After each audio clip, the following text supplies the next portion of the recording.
Boa noite, irmãos. Nesses 37 anos que a nossa igreja está comemorando durante esse mês, hoje, mais uma programação muito especial. Seria uma das programações que, durante todas elas que foram programadas, foram muito boas até hoje. Esperamos que essa também venha preencher aquilo que nós esperamos, aquilo que é o almejar, porque este é o único ministério que nós iremos levar daqui para o céu, a música. Então, se nós cantarmos aqui, vamos cantar lá também, só que lá nós vamos cantar com os anjos, não é isso? Então vamos nos preparar bem. As nossas boas-vindas a todos os irmãos presentes. Eu deixaria aquele versículo do Salmo 133, 1. Ó quão bom e quão suave é que nós, os irmãos, vivamos em união. São as palavras nossas em nome da nossa igreja. Obrigado pela presença de vocês e de todos aqueles que estão nos visitando nesta noite.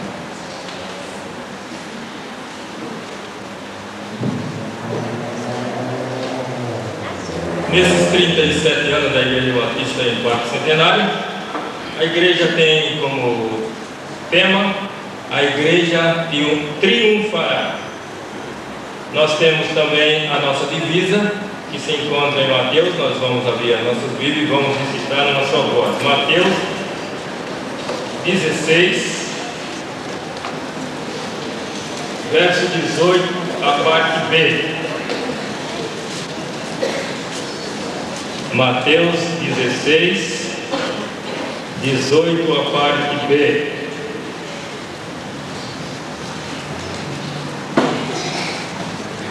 E a parte B diz assim: e sobre esta pedra edificarei a minha igreja, e as portas do inferno não prevalecerão contra ela. Vamos nos colocar em pé? Vamos recitar todos numa só voz. Mateus 16, 18b. Falemos então. E sobre esta pedra edificarei a minha igreja, e as portas do inferno não prevalecerão contra ela. Temos também como hino oficial, é o hino, nós vamos cantar o hino 108 do nosso cantor cristão.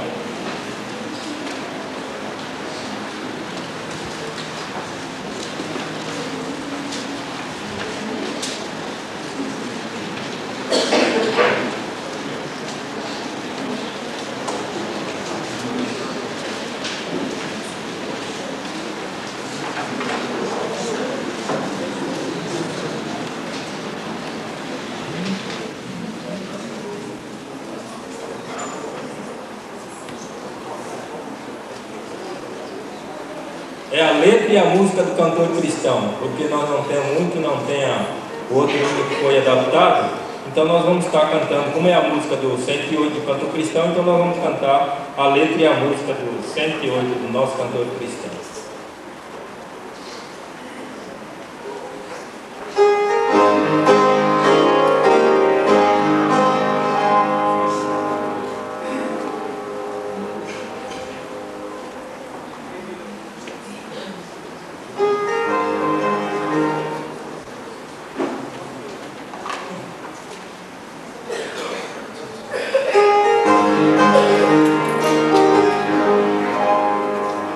Wow.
nossa cabeça, eu vou pedir ao nosso irmão Antônio Osvaldo que nos eleve a Deus numa palavra de oração. Senhor nosso Deus, Pai Celestial, nós te agradecemos, Pai querido, neste momento quando estamos reunidos mais uma vez, com a finalidade, ó Deus, de cultuar o Senhor, oferecendo, ó Pai, nossas vidas como gratidão para com a salvação do universo, Deus, possamos, nosso Pai, nesta noite, saímos edificados daqui, e possamos, nosso Pai Celestial, ter uma vida de testemunho, uma vida que possamos, ó Pai, levar o teu evangelho às pessoas que precisam da salvação. Nosso Deus, intimamente da sua palavra, para que possamos viver uma vida digna aos olhos do mundo como filhos teus, dirigidos ao Pai pela tua palavra, pelos teus ensinamentos, também que possamos ter uma vida de santidade, uma vida feliz por ser os servos teus, por vivermos, ó Deus, trabalhando em prol do evangelho. Pai amado, nos dá condições para que vivamos unidos e tendo, Pai, o respeito para com os outros, perdoando e levando a Deus a cada um dos outros. Dai, Pai amado, essa condição para os teus filhos, pois estamos tão precisos, ó Deus, de vivermos numa vida de união, uma vida de paz, também uma vida de mostrar ao mundo os ensinamentos que possam trazer a solução para os problemas da humanidade desse dia tão difícil. Abençoa a programação da sua igreja, os coros que hoje vão cantar, transmitindo a mensagem cantada, que essa mensagem, ó Deus, venha edificar a vida de todos que a ouvem. Leva nós para o nosso lar depois, tranquilos, e dando uma estada de semana na tua presença, e que tudo que passamos que seja para onde nós pedimos no nome santo do nosso Senhor e Salvador Jesus. Podeis assentar. Vamos abrir as nossas Bíblias no Salmo 148. Vamos fazer essa leitura responsivamente. Eu vou convidar o regente do coro, nosso irmão Márcio, e a nossa irmã Denair, para que o irmão Márcio leia os números ímpar e a nossa irmã Denair com as irmãs estará lendo os números pares. Então nós estaremos seguindo juntamente com ele a leitura desse texto nessa noite. Assentar, vamos acompanhar a leitura. Os homens estarão falando com Márcio, as mulheres com as irmãs Denair. Vamos todos juntos? 148. Louvai ao Senhor, desde os céus, louvai nas alturas. Louvai todos os seus anjos, louvai todos os seus exércitos. Louvai o sol e a lua, louvai todas as estrelas luzentes. Louvai os céus dos céus e as águas que estão sobre os céus. Louvem o nome do Senhor, pois mandou e logo foram criados. E os confirmou para sempre e lhes deu uma lei que não ultrapassará.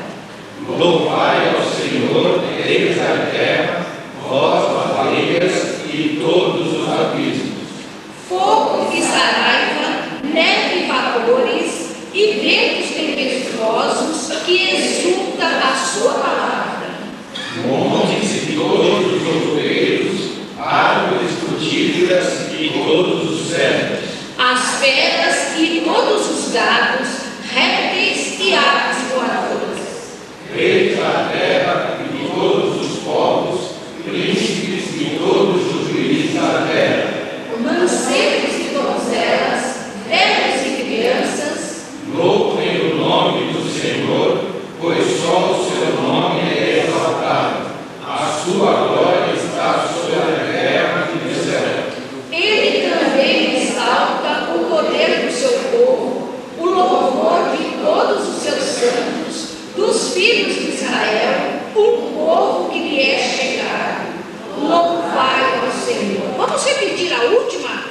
assim apenas.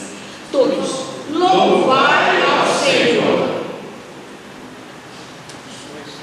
Que Deus aplique esse lindo texto da sua palavra nos nossos corações. Agora nós estaremos ouvindo a mensagem cantada nesse momento. E nós damos oportunidade ao coral da Igreja Batista Nova Aliança para a sua primeira apresentação nesta noite.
Salmo 148, versículo 1 diz assim: louvai ao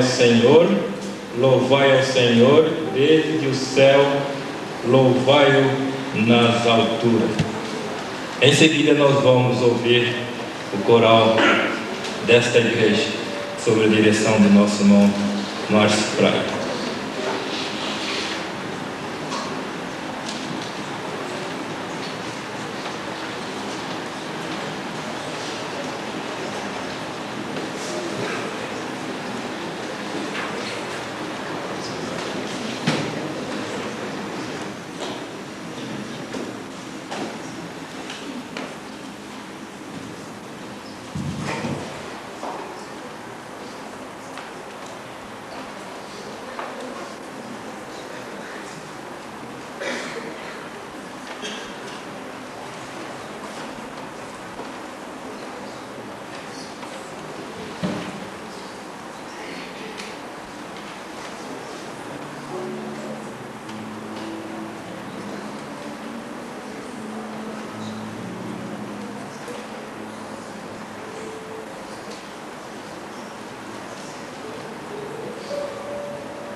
Nesse momento nós vamos ouvir nosso pastor Haroldo Rosendo Rico. Boa noite, irmãos amados. E eu gostaria de continuar ouvindo, hein? Que coisa bonita. Meus parabéns pelo cultivo dessa música que não vai passar nunca, né? É um estilo sempre atual. Creio que a igreja pode buscar novas formas de comunicar a verdade cantando, mas há alguns valores permanentes que precisam ser cultivados. Bem-vindas as novas formas, aquelas que não conflitam com a natureza do Deus a quem servimos, mas ai de nós deixarmos para trás tesouros como esses. Vamos ler, amados meus, no livro dos Atos dos Apóstolos, capítulo 11, versos 19 a 26. Atos dos Apóstolos 11, 19 a 26. Os irmãos poderão permanecer sentados como se encontram. A leitura que farei é na nova versão internacional, a NVI. Os que tinham sido dispersos por causa da perseguição desencadeada com a morte de Estevão chegaram até a Fenícia, Chipre e Antioquia, anunciando a mensagem apenas aos judeus. Alguns deles, todavia, cipriotas e sireneus, foram a Antioquia e começaram a falar também aos gregos, contando-lhes as boas novas a respeito do Senhor Jesus. A mão do Senhor estava com eles e muitos creram e se converteram ao Senhor. Notícias desse fato chegaram aos ouvidos da igreja em Jerusalém e eles enviaram Barnabé a Antioquia. Este, ali chegando e vendo a graça de Deus, ficou alegre e os animou a permanecerem fiéis ao Senhor de todo o coração. Ele era um homem bom cheio do Espírito Santo e de fé, e muitas pessoas foram acrescentadas ao Senhor. Então Barnabé foi a Tarso procurar Saulo, e quando o encontrou, levou-o para Antioquia. Assim, durante um ano inteiro, Barnabé e Saulo se reuniram com a igreja e ensinaram a muitos. Em Antioquia, os discípulos foram, pela primeira vez, chamados cristãos. Deus abençoe esta porção da sua palavra em nossas almas, hoje à noite. À medida que meditaremos sobre a igreja de Jesus Cristo, a igreja que Deus espera no século XXI, no terceiro milênio. Gostaria de abrir a nossa reflexão hoje com este neologismo, uma palavra nova surgida no vocabulário da humanidade. E a palavra nova foi a palavra cristão. Esta palavra não existia nos léxicos gregos, hebraicos, aramaicos, romanos e em nenhum outro dialeto do mundo. Foi uma palavra cunhada, uma palavra criada, uma palavra trazida para refletir um fato novo, para explicar um fato novo, para rotular uma nova categoria de pessoas que não se estava identificando com nenhuma outra categoria, nenhuma outra cultura, contracultura, grupo, subcultura, conhecidas até então. E não havia melhor palavra do que esta: cristãos. Por isso que se referiam constantemente na vida, na ética, nas conversas, a um tal Cristo, a um tal de Cristo.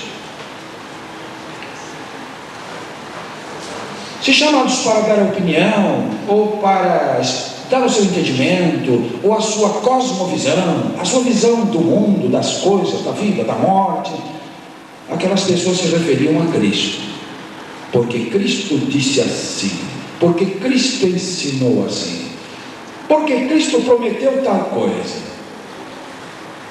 Era Cristo no mercado, era Cristo na praia, era Cristo nos barquinhos, era Cristo nas esquinas, era Cristo na porta do templo, não podia falar lá dentro, era Cristo na porta da sinagoga, no fundo do quintal, na microempresa. Então esta palavra veio de fora, não foram eles mesmos que se intitularam. Coisa interessante, eles não disseram somos cristãos, eles diziam somos seguidores, discípulos de Cristo, porque essa é a palavra original, discípulo, é a palavra que Cristo usou. Então se alguém pergunta hoje o que eu sou, primeiro eu digo, sou discípulo, não sou evangélico. Evangélico não dá para usar mais, infelizmente. Cristão não dá para usar mais, infelizmente, porque a palavra cristão, a palavra evangélico, a palavra crente, todas essas palavras se esvaziaram e não significam mais o que significavam no passado. Creio que precisamos trazer de volta a palavra discípulo hoje em dia, para não nos confundirmos com os evangélicos. Nós não podemos ser confundidos com os evangélicos. Como é que eu não sou confundido com o evangélico? Perguntando se eu sou evangélico e dizendo que não. Eu sou discípulo de Cristo. Mas estou fazendo esta reflexão com os irmãos por uma razão. Esse grupo de pessoas, essa nova sociedade que estava surgindo, estava emergindo, primeiro de dentro do judaísmo, um judaísmo milenar, uma sociedade que estava aparecendo e estava se se contrastando com o ensinamento dos gregos, a filosofia dos gregos, também muitas vezes secular. Uma sociedade que contrastava com as religiões de mistério, muito populares nos tempos de Jesus, pouco antes, pouco depois. Uma sociedade que se destacava do estilo de vida, da cosmovisão, da religiosidade romana, porque Roma dominava o mundo. Uma sociedade que sobrevivia contra tudo e contra todos, num contexto completamente adverso. Loucura, a mensagem deles para os gregos, escândalo para os judeus, ateísmo para os romanos. E, no entanto, um povo que podemos considerar ainda um povo pequeno, levando em conta a população do mundo antigo, um povo pequeno, um povo dentro do qual havia bem poucas pessoas de elite, eram poucos os ricos, eram poucos os grandes, eram poucos os poderosos que se convertiam. Era uma religiosidade nova, mas se não era dirigida exclusivamente às classes mais baixas, era aceita principalmente pelas classes mais baixas.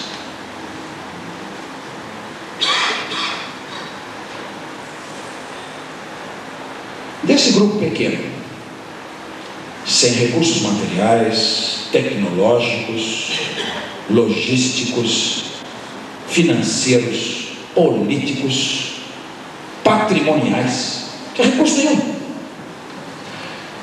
De repente se diz dessas pessoas que eles estão colocando o mundo de cabeça para baixo.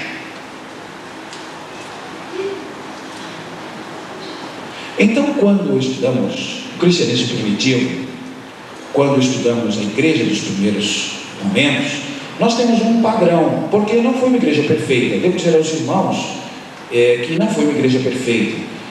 Nem é correto dizer nós temos que voltar ao cristianismo primitivo. Não, a igreja não tem que voltar para lugar nenhum, a igreja tem que prosseguir. O que ela tem que fazer é resgatar os valores. O que ela tem que fazer é descobrir o segredo da igreja primitiva. O que ela tem que fazer é aprender com eles. Onde os irmãos da primeira geração acertaram, onde os irmãos da primeira geração erraram, nós podemos aprender com os seus acertos e podemos evitar os seus erros.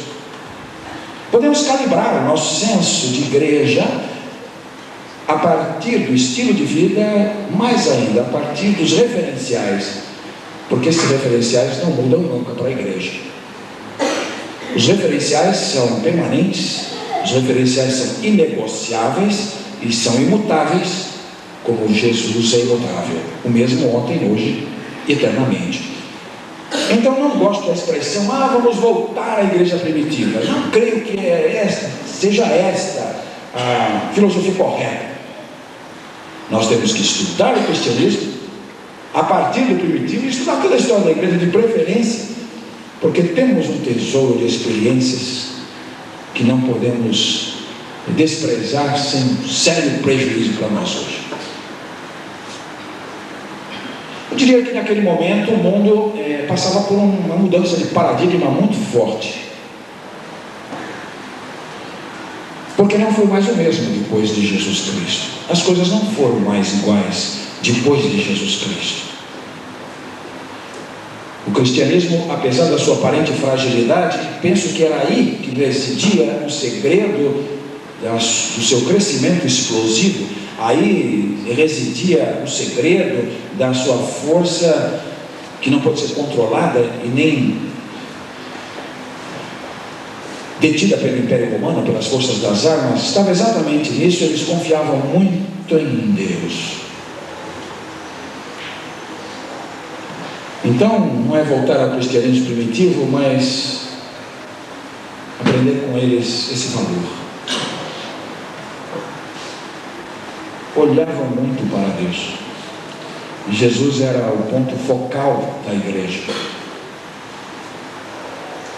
E essa confiança em Deus, esta certeza de que Deus os assistia, esta certeza que Jesus estava com eles diuturnamente, que o Espírito Santo estava com eles diuturnamente, que eles estavam engajados numa missão que tinha Jesus por estrategista, energizador, inspirador, fez com que eles arrostassem todas as dificuldades. E a igreja só foi construir o primeiro templo depois de Constantino. A igreja viveu 300 anos sem ter um templo como este. Mas foi o período que mais cresceu.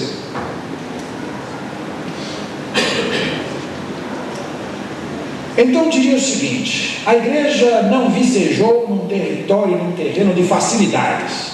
Ela não deitou raízes e não cresceu e não abalou o mundo porque era favorecida pelo contexto.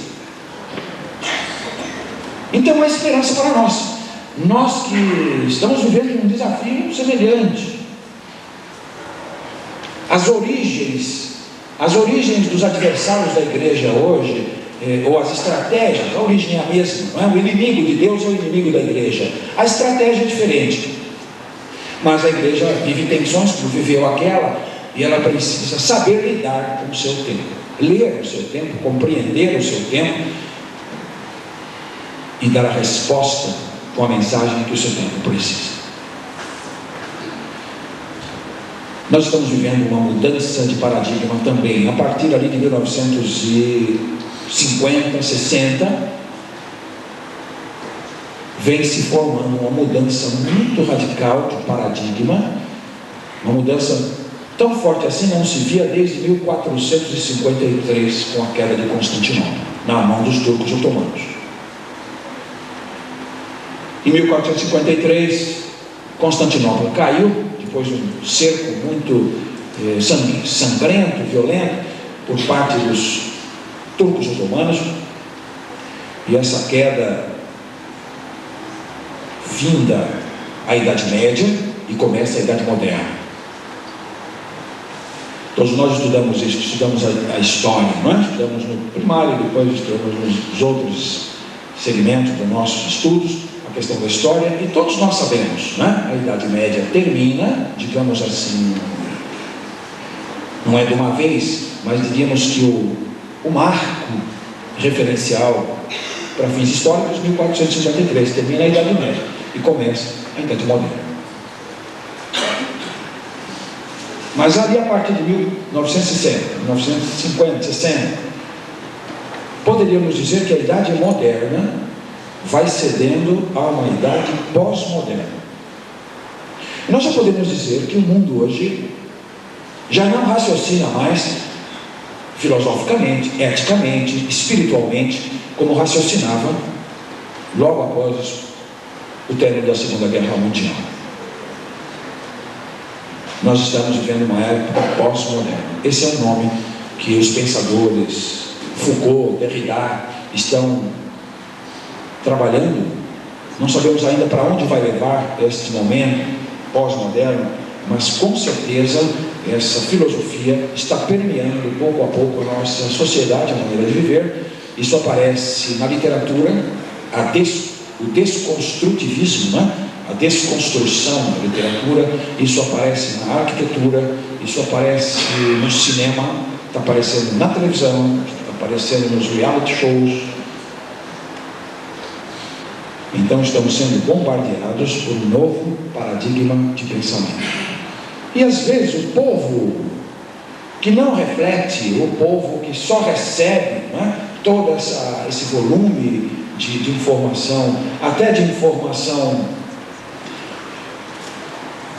redirecionada para fazer as cabeças, informação que de propósito vem para mobilizar as massas. O povo que não reflete não se apercebe disso, simplesmente vai assimilando a nova mentalidade, começa a reagir de acordo com a nova mentalidade, vai entrando na nova cultura sem perceber. E a igreja também está no mundo, a igreja também se relaciona, a igreja também vive um momento cultural e é impossível que a igreja não sofra essas influências. Não vai sofrer. Então o problema nem está aí. Jesus disse: eu não te peço que os tires do mundo, mas que os livres do mal. Jesus estava dizendo: não quero que tires a minha igreja do contexto cultural onde ela está. Não é para tirar a minha igreja do momento histórico que ela se encontra, mas livra-os do mal. Ou seja, ajuda a minha igreja a ser igreja do jeito de Deus no ambiente onde ela estiver. Que ela seja a resposta, a alternativa, ela seja o norte, ela seja o referencial, ela seja a luz diferenciadora que vai brilhar no caos geral. Porque o modernismo foi contrário à igreja. Muita coisa do modernismo se constituiu como inimigo da igreja, como armas contra a igreja. E ela sobreviveu, ferida, machucada, com cicatrizes muito fortes, mas ela sobreviveu ao modernismo. Agora ela entra para uma outra dimensão de luta, regras diferentes, a argumentação é diferente, a maneira de lidar com os valores da igreja do mundo é diferente. Então que precisamos de uma reflexão para saber como é que o inimigo está agindo agora.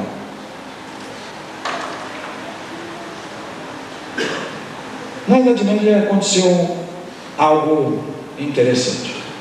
Aquela igreja que nós vimos que era simples, aquela igreja que nós vimos que não tinha dinheiro, não tinha propriedade, não tinha grandes homens, não tinha poder político, não tinha nada, de repente, a partir da igreja de Roma, com a suposta conversão de Constantino, o bispo de Roma começa a experimentar um pouco do gosto do poder. Ele começa a experimentar um prestígio, porque com Constantino o cristianismo não foi mais perseguido, terminou a perseguição. Constantino privilegiou os cristãos que ele os queria ao seu lado para fortalecê-lo politicamente. Ele começou a subsidiar, começou a pagar os pastores, ele começou a fornecer dinheiro para a construção de templos, ele dava um presente, uma roupa nova para quem se batizasse, dava um dinheirinho e uma roupa nova para quem se batizasse. Beleza, você ia lá nas lojas Garbo e saía de terno novo. Então começou a ser interessante se tornar cristão. Então a igreja, aos poucos, a igreja de Roma foi oferecendo o flanco para a entrada de pessoas para a igreja sem a conversão. As pessoas iam se cristianizando, mas não se iam convertendo. As pessoas adotavam o cristianismo como estilo de vida, porque isso era agora interessante, mas essas pessoas não conheciam o novo nascimento. Então, aos poucos, o que vai acontecendo? Roma, a capital imperial, aos poucos vai perdendo o seu prestígio, ela vai caindo. Aliás, com Constantino já está quase embaixo. Esta manobra de Constantino de trazer a igreja para o seu lado ajudou a segurar um pouquinho, mais 150 anos por aí, ele ainda conseguiu segurar Roma. Mas depois, em 476, 476, cai definitivamente Roma na mão dos vândalos e desaparece o Império Romano Ocidental. Então, quando Roma fica à mercê dos vândalos, perde toda a sua pujança e a sua força, quando não há mais ali um poder administrativo forte, quem é que entra no vácuo? O bispo de Roma. Nesse momento ele se torna a pessoa mais importante do império romano ocidental. Havemos de entender o seguinte: num primeiro momento foi a igreja que segurou realmente as bases do cristianismo por causa dos vândalos e dos bárbaros. Ela segurou a cultura.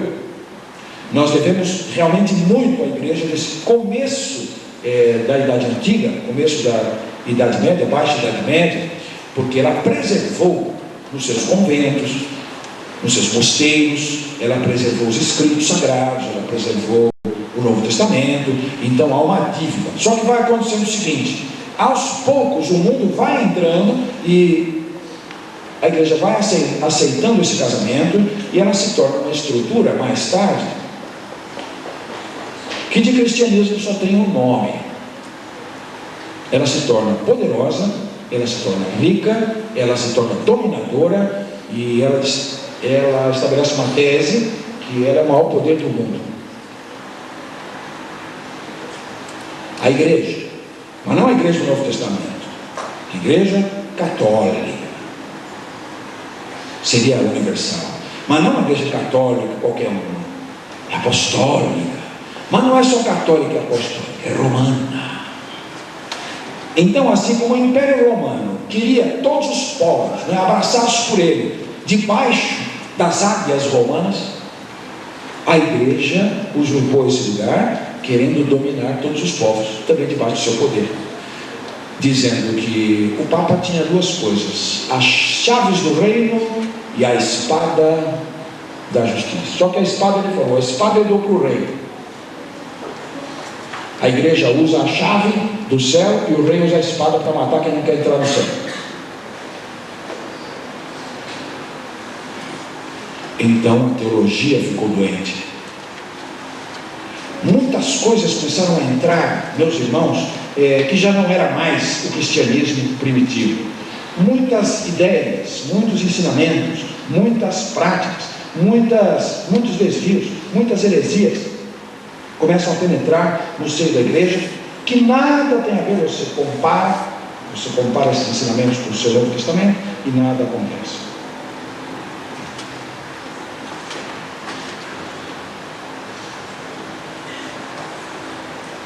Isso vai culminar com as cruzadas, que eram exércitos armados, convocados pela igreja. Veja que ponto chega o desvio, até onde pode levar um grupo, não é, que pretensamente pretende servir a Deus, que se divorcia das origens e da palavra de Deus. A igreja, que no começo era perseguida, agora ela tem exércitos, ela monta exércitos para ir libertar Jerusalém. E promete que não vai passar pelo purgatório. Quem morrer em combate é direto para o céu. Então muita gente queria ser cruzado, com uma cruz no peito, e vou lá combater os turcos, porque eu posso voltar rico, não é? Se eu voltar, eu volto rico. Se eu morrer, eu vou para o céu, porque a igreja disse que eu vou.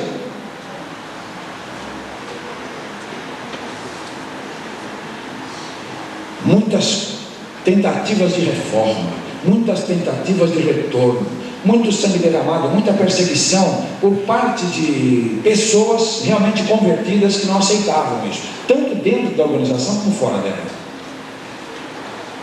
Então você estuda a história da igreja, você vê que aqui e ali tem os donatistas, tem os paulicianos, tem os albigenses, mais tarde os petrobrucianos,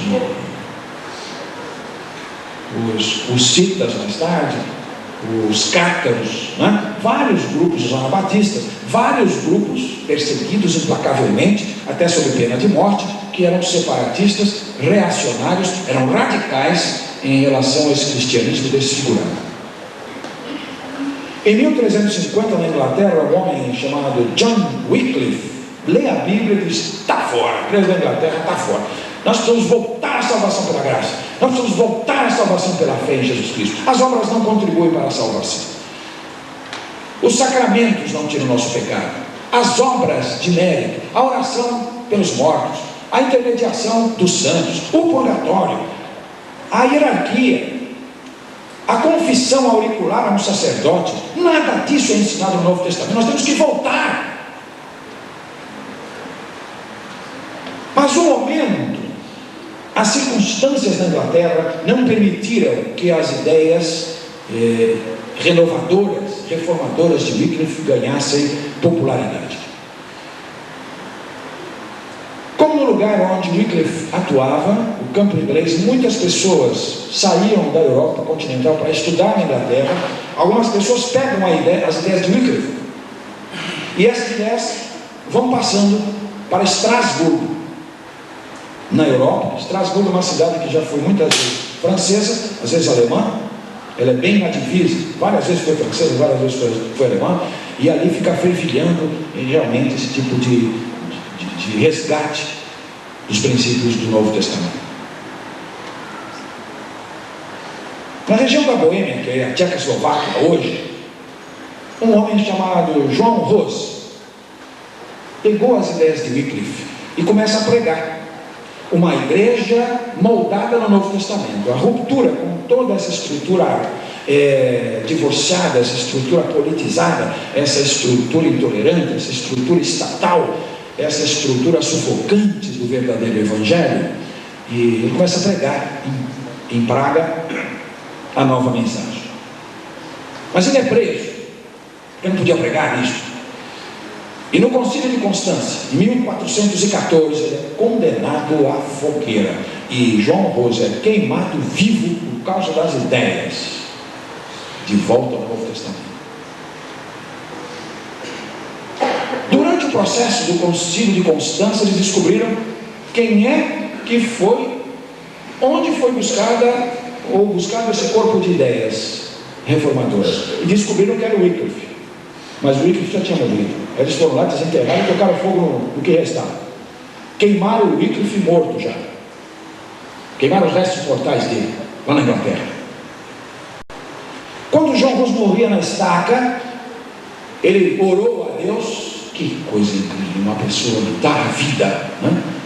Porque quando descobre o Evangelho mesmo, meu irmão, o resto é resto, né? Então ele orou e ele disse: vocês podem calar o ganso, porque Rus, na língua boêmia, é ganso. Ele fez um jogo de palavras. Vocês podem calar o ganso, mas Deus vai levantar um cisne, e o canto desse cisne vocês não vão poder calar. Isso foi em 1414. 100 anos depois, em 1517, um martelo está pregando um documento nas portas da catedral de Wittenberg, na Alemanha. Um monge agostiniano estava estudando o livro de Romanos. Ele se chamava Martinho Lutero, e ele começa a descobrir o princípio da salvação: o justo viverá pela fé. Esse versículo cai como um raio na sua cabeça, né? Ele que passava a noite sem dormir, todo dia ele dava uma surra nele mesmo. Era costume, as pessoas batiam nelas mesmas, que acham que tinha que sofrer. O sofrimento ajudava a tirar o pecado para não passar no purgatório, né? Então tem que bater no corpo, para o corpo obedecer. Existe uma santa do panteão católico que diz o seguinte: ela ficou com uma doença de pele, não é? Gravíssima, e essa doença começou a criar bichos. E aí um bichinho caía, ela disse: não, vem cá meu bichinho, eu preciso de você, vem aqui, eu preciso sofrer. E ela pegava os bichos de volta e punha no corpo, porque achava que tinha que sofrer para poder ganhar no abatimento do purgatório.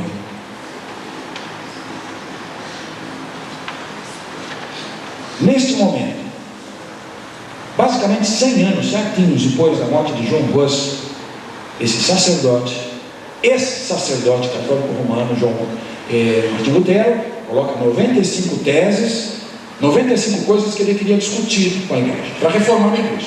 Isso aqui não está no Novo Testamento, está escrito isso, vocês estão dizendo isso, mas lá está isso. 95 coisas. Vamos abrir a Bíblia e vamos ver. E nesse momento realmente pegou a reforma com um rastilho de pólvora, e ninguém conseguiu deter a reforma do século XVI. Mas por quê? Porque o contexto, ou como diriam os ingleses, o background, ou como diriam os alemães, o Sitzenleben, que era o ambiente histórico, a conjuntura permitiu. E o que tinha acontecido? Em 1453, quando os turcos invadiram Constantinopla, sabe o que aconteceu? A mão de Deus na história. Essa estrutura poderosa, né, que subjugava reis e príncipes, que tinha exércitos para impor a sua fé, que era intolerante com as pessoas dissidentes, que montou um tribunal de inquisição para julgar as questões. Eles queimavam as mulheres que faziam doces. É perigoso ser doceiro, porque confundia fazer doce com fazer feitiço. Mulher muito bonita às vezes era queimada também, porque achava que a beleza demais era um instrumento sedutor na mão de Satanás. Então tinha que queimar. Coisas impressionantes. Você não imagina o que aconteceu em nome do cristianismo. A mão do Senhor trabalhando na história fez com que um acontecimento aparentemente isolado lá no Oriente, cai Constantinopla, que era a capital oriental do Império Romano do Oriente, estava dividido em dois. e pessoas fugindo de Constantinopla, sábios, comerciantes, empresários, estudiosos, saem fugindo, e esses homens trazem consigo os manuscritos da Bíblia, textos do Novo Testamento, trazem de volta a filosofia, o pensamento grego, traz de volta o ideal clássico da arte. E em 1453 começa a se formar o ambiente, veja, bem no meio do caminho, não é? João Augusto morreu em 1414, 1453 esse fato lá em Constantinopla, 1517, 60 anos depois, está pronto o ambiente. O que acontece? Os homens descobrem o ideal humanista, porque a igreja disse: olha, quem é grande é Deus, só que o Deus deles estava na mão da igreja. Ninguém presta para nada, pecador nenhum pode nem falar com esse Deus, você precisa da organização, se não for o Papa você está perdido. Então tem uma estrutura, é um Deus distante. Até as catedrais são feitas muito grandes para esmagar a pessoa que chega. Ela é tão luxuosa, tão grande, ela é tão rica, ela é tão sombria, né? É escura, para mostrar: ó, meu filho, você está perdido, você está frio. Se você não tiver a chavinha do homem lá, a melhor das hipóteses é purgatório. Mas agora vem o ideal humanista. Não, o ser humano tem valor, sim. Que negócio é esse? Aí eles começam a pensar aquilo que a igreja não permitiu durante quase 1000 anos. Agora começa a ser de novo resgatado. Os homens começam a pensar no valor do ser humano e resgatar. O homem vale, tem algum valor, é por outras vias. O homem descobre também que o mundo é importante. Este mundo é importante. Então começa a descobrir que o mundo é real. Até ali o mundo era uma coisa irreal, sabe? Era uma coisa abstrata. O mundo era um reflexo de uma realidade distante. Mas agora as pessoas, recuperando o pensamento de Aristóteles, mudam o paradigma e eles começam a descobrir que o mundo é mundo, as coisas são coisas. E aí começa o desenvolvimento da ciência. Por que a ciência tem um avanço incomensurável a partir daí? Porque os homens descobriram que o mundo é mundo.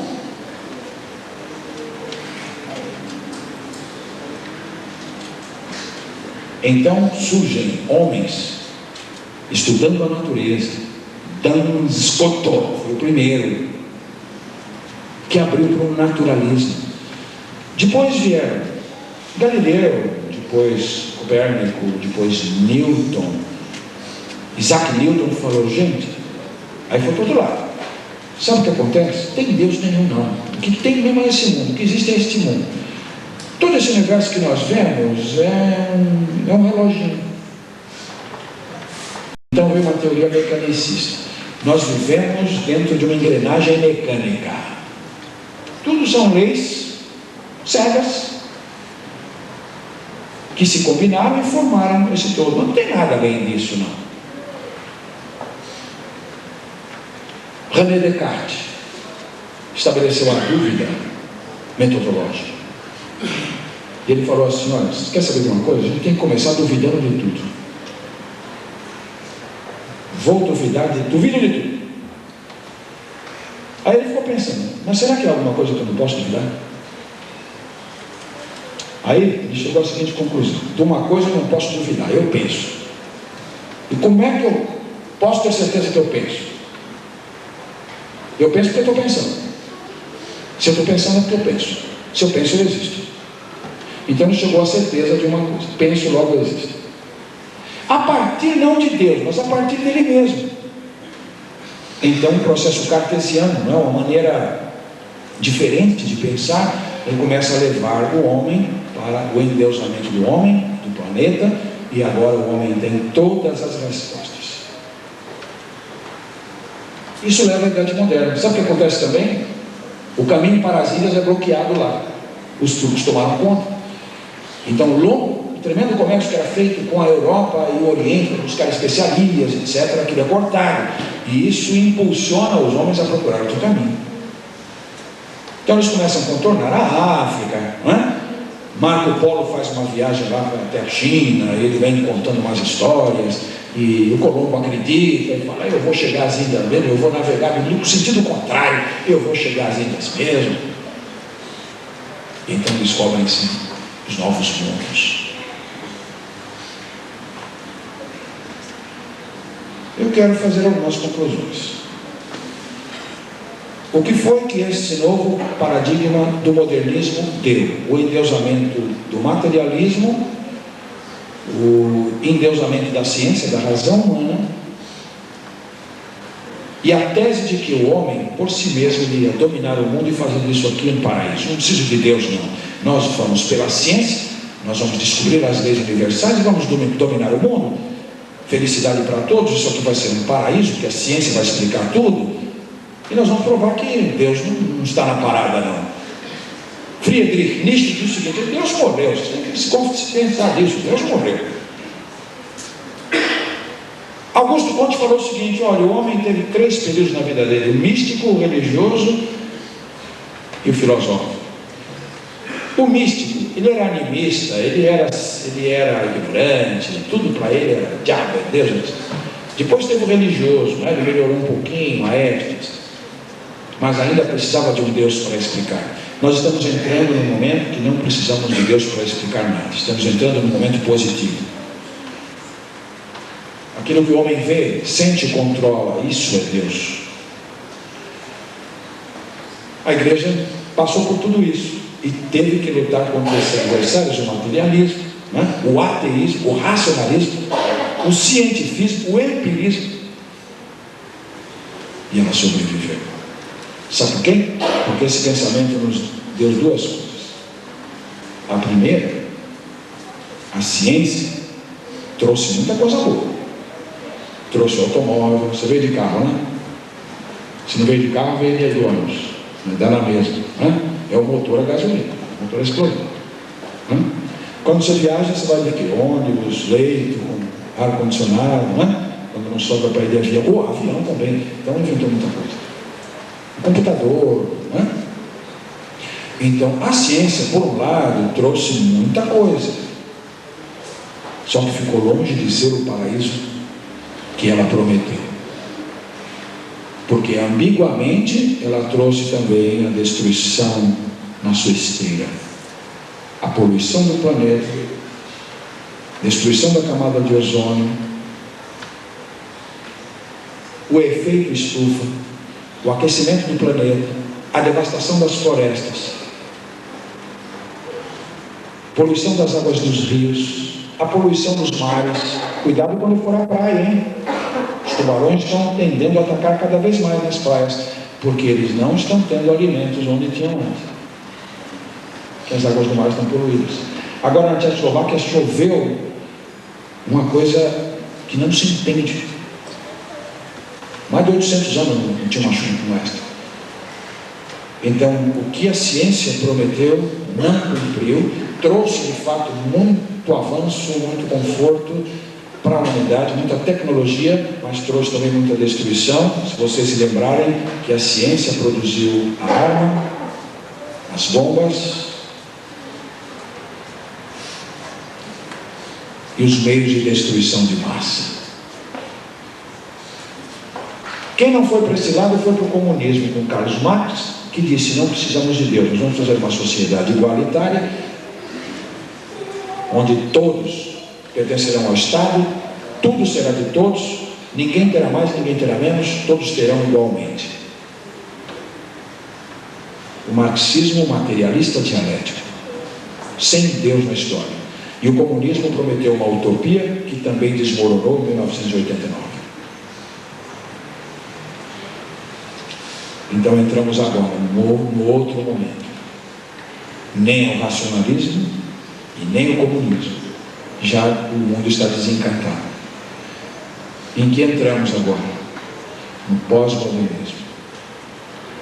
Então nesse momento que nós estamos vivendo, caem as barreiras dos absolutos. 3 características para encerrar. Primeira característica é o subjetivismo. Sabe o que está acontecendo nos nossos dias? O homem, o que ele sente, o que ele acredita é o que vale. Não existe uma verdade para todos. O problema da igreja para o pós-modernista não é que ela tenha a verdade. Eles até admitem que ela tem a verdade, mas eles não admitem que ela tem a única verdade.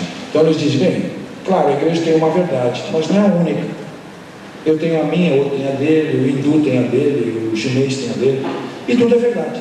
A verdade é uma conclusão eventual, localizada, geográfica e cultural. Vocês perceberam como as pessoas da igreja não dão muito valor à comunhão hoje? Elas não dão muito valor ao envolvimento hoje. O cristianismo é mais individual. Muitas pessoas dizem, não estou indo à igreja, mas minha vida com Deus está boa. Estou bem com Deus, sim. Não está muito bom com a igreja, não, mas está bom.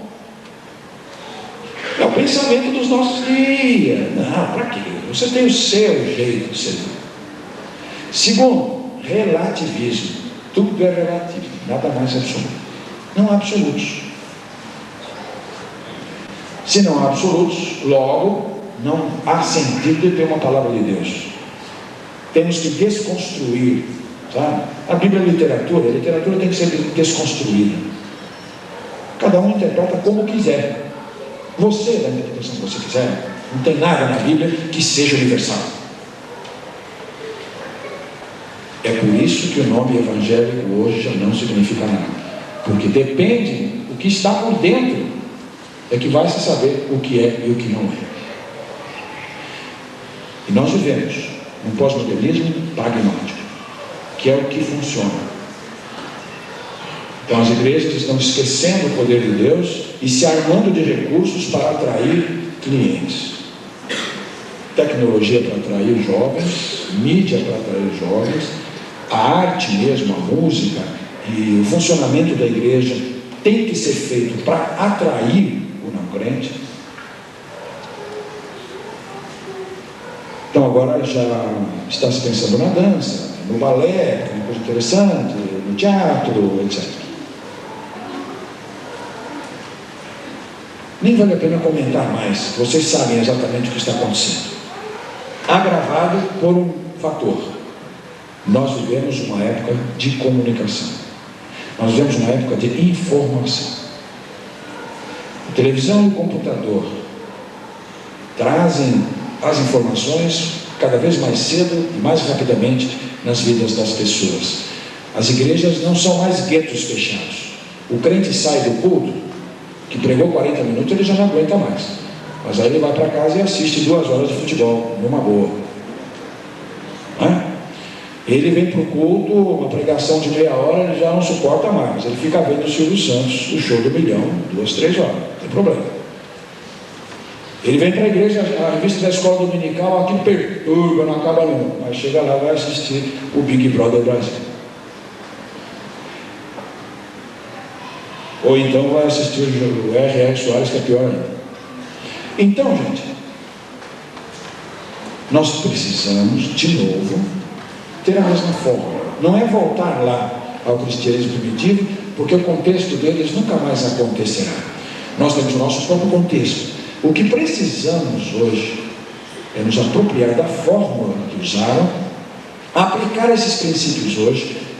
Sabe por quê? Porque a igreja precisa ser vista pelo mundo como uma sociedade diferente de tudo. Tudo que eu preguei até agora é só para dizer isso. Eles foram chamados de cristãos, sabe por quê? Eles são algo que eu, grego, não sou. Eles são algo que eu, judeu, não sou. Eles são algo que eu, romano, não sou. Eles são algo que eu, religião do mistério, não sou. Então havia uma clara, evidente percepção de que você não podia enquadrar a igreja em nenhuma cultura, em nenhuma sociedade, em nenhuma religião, em nenhuma prática, em nenhuma filosofia conhecida. Tudo por causa de Jesus. O nosso desafio hoje é só esse: buscarmos de tal maneira a nossa identidade como crentes, que as pessoas nos chamem de alguma coisa que faça sentido, que faça diferença. De que será que eles vão nos chamar? A história vai dizer.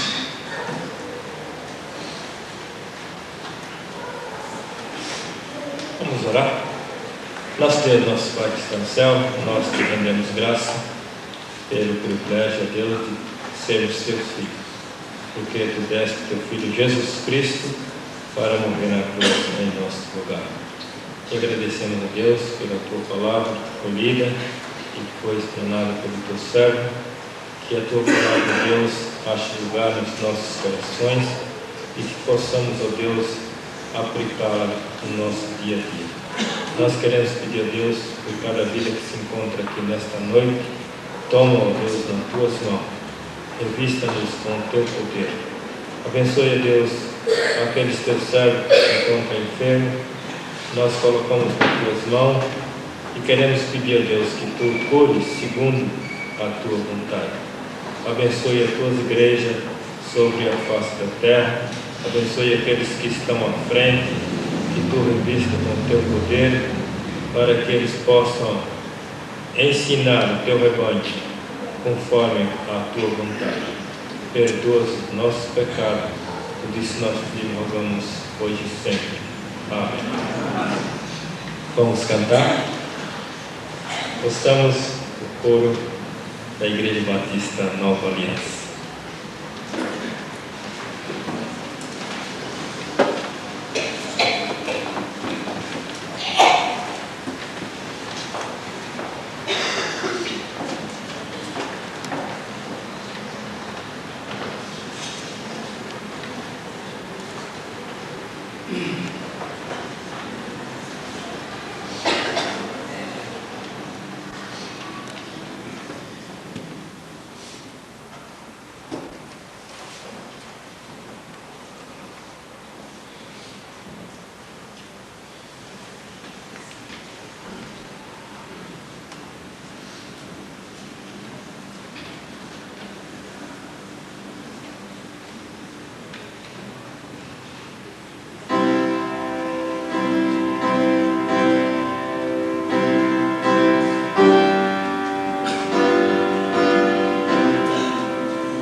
Agora estaremos ouvindo o coral da Igreja Batista do Quarto Centenário.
cantina está funcionando. Se alguém desejar comer alguma coisa, nossa cantina está funcionando. Os irmãos da Igreja Batista Nova Aliança, aqui, esse coro maravilhoso que veio nos trazer esse presente. Queremos agradecer muito aos irmãos por este ato de amor, de fé, compartilhando conosco o nosso 37º aniversário. Voltando lá, recomendo-nos aos irmãos um abraço bem gostoso para todos eles, mas é para dar mesmo. Os irmãos vão se juntar para cantarem juntos. A parte final vai ser apoteótica, né? Vamos juntar as vozes, depois do que os dois corais sairão recepcionalmente. Oremos. Obrigado, Senhor Deus, por este momento de enlevo espiritual, por este momento de conforto, de edificação e de doces emoções que a música sagrada comunica às nossas almas. Nós te agradecemos pelos regentes, os músicos, os cantores e também os compositores desses hinos imortais, que em todas as gerações têm o seu lugar. Obrigado, Senhor, por esse ministério maravilhoso. Rogamos-te que conserves no seio da tua igreja muitos e muitos ministros que se consagrem, Senhor, a essa tarefa, que não é fácil, de manter o canto coral muito complexo, dependente de muitos ensaios, de muita disciplina, de muita dedicação. E são muitos os fatores, Senhor, que conspiram contra um ministério como este.